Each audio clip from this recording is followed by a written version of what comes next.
बिस्मिल्लाहिर्रहमानिर्रहीम अल्लाहुम्मा सल्ली अला मुहम्मद व अला आलि मुहम्मद। मैं हूँ वक़ास अज़ीज़। आपको आज़ाद कश्मीर में पेश आने वाले इंतहाई अफसोसनाक और ख़ौफनाक वाक़े से मैं रूशनास करवाने जा रहा हूँ। और आगाज़ में ही ये उम्मीद रखता हूँ कि वज़ीर आज़म आज़ाद कश्मीर, सदर आज़ाद कश्मीर, IG आज़ाद कश्मीर, हसास इदारों के सरबराहान इस सारे वाक़े का नोटिस लेंगे और एक मज़लूम की दादरसी करेंगे, एक मज़लूम को इंसाफ दिलवाएंगे। कश्मीर जहाँ से हमेशा हमें ठंडी हवा मिलती है, हमें अमन और सुकून की वहाँ से पहचान होती है, खुशबू आती है, वहाँ का दारुल खिलाफ़ा है मुज़फ़्फ़राबाद, उसका नवाही इलाका है राजपुठी। वहाँ पे राजा महताब नामी एक ऐसा नौजवान जिसके बारे में ये कहूँगा कि अल्लाह और उसके रसूल सल्लल्लाहु अलैहि वसल्लम के बाद इस रूए ज़मीन में उसका कोई नहीं है, ना माँ है, ना बाप है, ना बहन है, ना भाई हैं। यानी इकलौता अपनी ज़िंदगी की गाड़ी जो वो चला रहा है, बेचारा मेहनत कश मज़दूर है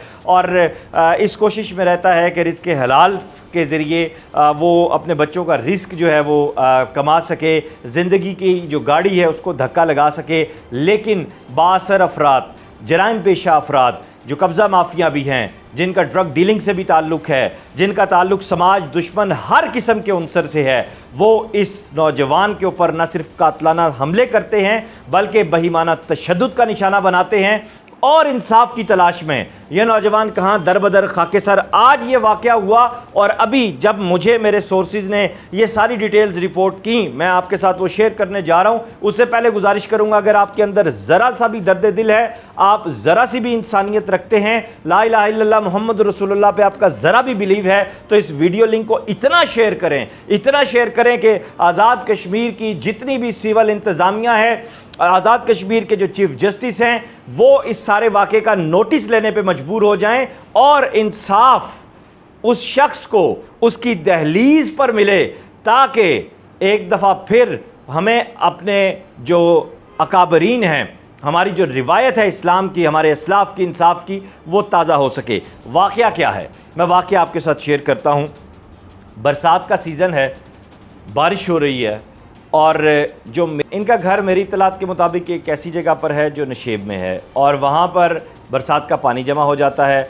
अब इस सारे जो वकूए की जो कहानी है वो ज़रा टेक्निकल है, समझने की ज़रूरत है कि ना तो ये यहाँ पे करोड़ों रुपए का सोना बांटा जा रहा है, ना यहाँ पे कोई एक ऐसा मसला है जिससे आप ये कहें कि कोई पुरखों की जो है वो जायदादें हैं और उसके ऊपर ज़मानों से लड़ाइयाँ चलती आ रही हैं। ये सीधा सीधा मोहल्लेदारी के मामला है। और जिन लोगों ने हमला किया राजा सुहेल अपने दोनों बेटों के साथ, अंसर और तसव्वुर के साथ, जिस तरह सारा वाक़या मैं आगे आपको बयान करूँगा, वो इनके घर से 2 किलोमीटर दूर रहें, फासले पे हैं। ये भी नहीं है कि 7 घर जुड़े हुए हैं या एक घर के बाद दूसरा घर है। तो जो मामला कहानी बताई जा रही है, जो मामला सारा सामने आया है, जो रिपोर्ट हुआ है FIR में, उसमें यह रिपोर्ट हुआ है कि राजा महताब ने जब घर में पानी जमा हुआ तो हमारे देहाती इलाकों में यूँ होता है कि छोटी सी एक नाली जो है वो बना ली जाती है और उस नाली के ज़रिए पानी को निकालने की कोशिश की जाती है। वहाँ पे वैसा सीवरेज का सिस्टम तो है नहीं जो हमारे शहरों में है। सो ये जो कुदरती सीवरेज है, उन्होंने वही नाली बनाई और अभी पानी निकलना भी शुरू नहीं हुआ। यह भी नहीं कि पानी जनाब गरेला गया और 2 किलोमीटर दूर फासले पे राजे सोहेल के घर को बहा के ले गया और वो पागल हो के मुँह से कफ उड़ाता हुआ, झाग उड़ाता हुआ वो निकला और उसने कहा मैं इस बंदे को खड़का दूँ। भाई ये कहाँ का इंसानियत है कि एक बंदा जो उस अपने कच्चे पक्के घर में मौजूद है, वहाँ से वो ये छोटा सा काम करता है। राजा सुहेल का बेटा आता है, अंसर सुहेल, जो मेरे ज़राए के मुताबिक FC का यानी सरकारी मुलाजिम भी है। वो आकर महताब को आवाज़ देता है, घर से बाहर निकालता है और बग़ैर कोई बात किए उस पर हमला आवर हो जाता है। उसके पास आहनी हथियार भी मौजूद हैं और जब चीख पुकार होती है तो ऐसे में कि बाप आके या भाई आके बेटे को छुड़ाए, वो उस निहत्थे शख्स पे हमलावर हो जाते हैं और तीनों मिलकर उसे शदीद छुरियों के वार, आहनी तशद्दुद, मुक्के और यानी उसकी जान लेने की कोशिश करते हैं। बल्कि कोशिश क्या करते हैं, जान एक तरह से वो ले लेते हैं। अल्लाह भला करे उन नेक लोगों का जो ये सारी आवाज़ और आहो बुका और बकाटें सुनकर आते हैं और उनको छुड़ाते हैं। अब इस पर बेशर्मी की हद ये देखें कि आप सरकारी मुलाजिम हैं और आप बदमाशी कर रहे हैं, आप कार्य सरकार में अपनी इस मुदाखलत को चला रहे हैं। उनमें से एक जो है वो किसी अस्पताल में मुलाजिम है मेरे ज़राए के मुताबिक, और वो जाकर दौड़ता जाता है, वहाँ पे हाज़िरी लगाता है ताकि अच्छा मुजरिमाना ज़हनियत चेक करें कि पूरा ड्रामा पहले से तय बंदे को मारना है, मारने के बाद एक बंदा ये करता है, एक बंदा तसव्वुर फ़ौरन अपने दफ्तर पहुंचने की कोशिश करता है कि मैं हाज़िरी लगाऊं और मैं अपने सबूत पूरे रखूं ताकि अगर कल को मेरे ऊपर पर्चा भी होता है तो मैं वहां से बच सकूं। अच्छा, जब मैं ये मुजरमाना ज़हनियत देख रहा हूँ, ये सारी सूरत हाल जब मैंने देखी तो मैंने अपने ज़राए को कहा कि मुझे इस सारे ग्रुप के बारे में बताएं, ये है कौन। ठीक है, अब वो जो तफसीलात हैं वो तो बहुत हौलनाक हैं, वो इतनी खौफनाक हैं कि मैं मतलब लाहौर में बैठा हुआ परेशान हो गया हूँ कि यार आज़ाद कश्मीर में भी इतने बड़े माफियाज हैं। वो माफियाज जिनके ख़िलाफ़ हम यहाँ पे लड़ रहे हैं, उन्होंने कश्मीर को भी शिकंजे में लिया हुआ है। इंडिया से तो कश्मीर बाद में आज़ाद कराना है, मेरे ख्याल से पहले इन माफिया से आज़ाद कराना चाहिए।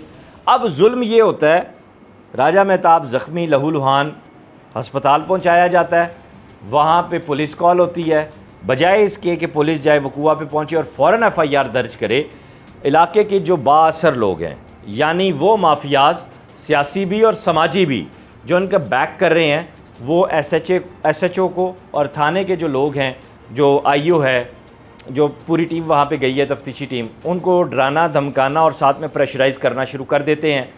ये ना बाज़ औक़ात आपके हाथ का दिया कोई काम आ जाता है। ज़राए ने मुझे कुछ अच्छी चीज़ें बताई हैं, कोई हाथ का दिया काम आता है, 8 घंटे बाद FIR दर्ज होती है।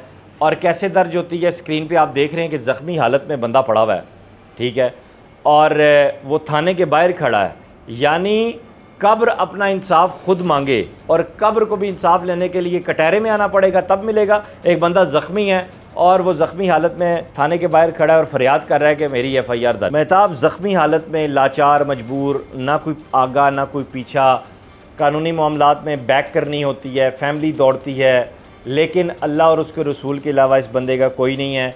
एक जो मुलजिम है तसव्वुर, वो ज़राए ने मुझे बताया कि गिरफ़्तार हुआ, बाकी जो सरगना है, जो इनका बाप है और जो दूसरा भाई है, वो अभी तक गायब हैं। और ज़राए ये भी कह रहे हैं कि वो अब इस कोशिश में हैं कि दबाव डालकर, पैसे देकर किसी तरीके से इस केस को ख़त्म कराया जाए। FIR तो हो गई है, लेकिन मैं अब यहाँ पे मेहताब साहब को भी अपनी तरफ से, अपनी पूरी टीम की तरफ से ये यकीन दिलाता हूँ कि आपको इंसाफ दिलवाने के लिए हर कोशिश तक हम जाएंगे इंशाअल्लाह ताला। लेकिन आपने इन समाज दुश्मन अनासिर से डरना नहीं है, नंबर 1। नंबर 2, किसी भी किस्म की कॉल आए आप रिकॉर्ड करें, WhatsApp कॉल भी रिकॉर्ड होती है, सब कुछ। और अपने आप को अपने अकेला नहीं समझना। अल्लाह और उसके रसूल सल्लल्लाहु अलैहि वसल्लम के बाद आपका भाई वकास अज़ीज़ आपके साथ है। आपको इंसाफ मिलेगा इंशाअल्लाह ताला और हर फोरम पर सदाए एहतजाज बुलंद होगी। और कश्मीर में ये जो समाजी माफियाज मेरे सामने आए हैं, अब मैं इस पर मज़ीद काम करूँगा। और ये जो लोग हैं, इनके बारे में जो मुझे पता चला है कि ये ना सिर्फ कब्ज़ा माफिया हैं, बल्कि इससे पहले भी गैर कानूनी सरगर्मियों में मुलविस रहे हैं। और इनके ऊपर पूरी एक हिस्ट्री मेरे सामने आई है, इनकी पूरी एक हिस्ट्री मेरे सामने आई है, जिसमें ये सामने ज़ाहिर हुआ है कि ये तो हिस्ट्री शीटर हैं। इनके ऊपर तो पता नहीं कौन कौन से मुकदमे इससे पहले भी दर्ज हो चुके हैं। अगर कोई शरीफ आदमी होता वो तो इस तरह का कार्रवाई ना करता। अब देखना सवाल ये पैदा होता है कि वो समाजी लोग, वो सियासी लोग जो इन लोगों का साथ दे रहे हैं, और बाहर जब कोई वाक़या होता है तो इंसाफ के लिए बांगें दे रहे होते हैं और जाके बड़े बड़े बयान दे रहे होते हैं, तो क्या आप एक जालिम का साथ देंगे? आप यजीदियत का साथ देंगे? आप जो लाकानूनियत है उसका साथ देंगे? आप बताएंगे कि अहद हाज़िर के सबसे संग दिल और हलाकू खान आप हैं।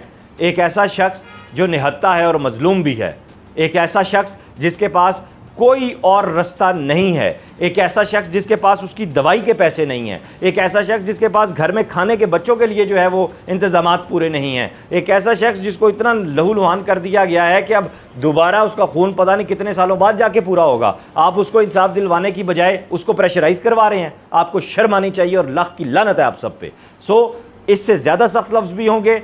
मुझे खुद भी इस वाक़े की कवरेज के लिए अगर डन्ना के चिली आना पड़ा मैं आऊँगा। मैं ये सारी स्टोरी वज़ीर-ए-आज़म आज़ाद कश्मीर को भी सेंड कर रहा हूँ, सदर साहब को भी कर रहा हूँ, मुतलका जो IG हैं और SP और DSP हैं, इन सब को, और मैं इन सब से ख़ुद राब्ते में भी रहूँगा। कमिश्नर आज़ाद कश्मीर से भी मैं बात करूँगा, क्योंकि ये एक ऐसे शख्स की बका और ज़िंदगी का मामला है जो मासूम है। अगर उस शख्स के अंदर ज़रा सी भी कोई ख़राबी होती, बुराई होती, आर होती, तो मैं यहाँ बात न कर रहा होता। इस वीडियो लिंक को शेयर कीजिए इंसाफ के लिए, इस वीडियो लिंक को शेयर कीजिए खुदा के लिए, और सोशल मीडिया पे ट्रेंड बनाइए, खड़े होइए राजा मेहताब के साथ, उसकी आवाज़ बने, उसका दस्तवाज़ु बने। अपना ख्याल रखिएगा। खुदा हाफिज़।